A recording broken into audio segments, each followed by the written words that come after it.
টাঙ্গাইলের মির্জাপুরে চলন্ত বাসে ডাকাতি ও 2 নারীকে যৌন হয়রানির ঘটনায় 3 দিন পর মামলা হলো। বৃহস্পতিবার রাতে ওমর আলী নামে এক যাত্রী অজ্ঞাতদের আসামি করে মির্জাপুর থানায় মামলাটি করেন। বাদী জানান 17 ফেব্রুয়ারি রাতে ঢাকা থেকে রাজশাহী যাওয়ার উদ্দেশ্যে ইউনিক রোড রয়্যালস পরিবহনের একটি বাসে ওঠেন। বাসটি রাজধানীর গাবতলী থেকে ছাড়ে। পথে গাজীপুরের চন্দ্রা থেকে যাত্রী বেশে আরও 3 জন ওঠে। রাত 1:45টার দিকে বাসটি টাঙ্গাইলের মির্জাপুরের সোহাগপাড়া ফুটওভার ব্রিজের কাছে পৌঁছালে 6 থেকে 7 জন ডাকাত অস্ত্রের মুখে যাত্রীদের জিম্মি করে। এ সময় তারা যাত্রীদের সঙ্গে থাকা 5,24,600 টাকা লুটে নেয় ও 2 নারীকে যৌন হয়রানি করে। বাসটির নিয়ন্ত্রণ নিয়ে আবারও চন্দ্রায় গিয়ে নেমে যায় ডাকাতরা। এরপর 2টা লোক আমার পিছনে বসায় কানে কানে কি ফাঁসফুস গল্প করে। ওখান থেকে টান দিয়ে চান্দুর আসা ওখান থেকে 4-5 জন লোক নিল।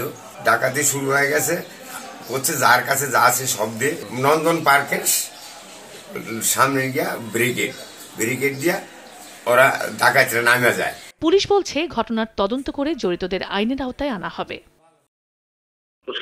ঘটনাটাই এটা ওই যখন একটা মেয়েকে চাষ করা হয়েছে বা ইয়ে করা হয়েছে চিৎকার চেঁচামেচি করছে, ধর্ষণ যে হয়েছে এটা তো দেখে নাই এবং যাত্রীরাও বলছে যে মিথ্যা কথা বলবো না যে ধর্ষণ যেটা ওইটা ঘটে নাই। গতকালকে রাতে মামলা হয়েছে, আমাদের অনেকগুলো টিম মাঠে কাজ করতেছে।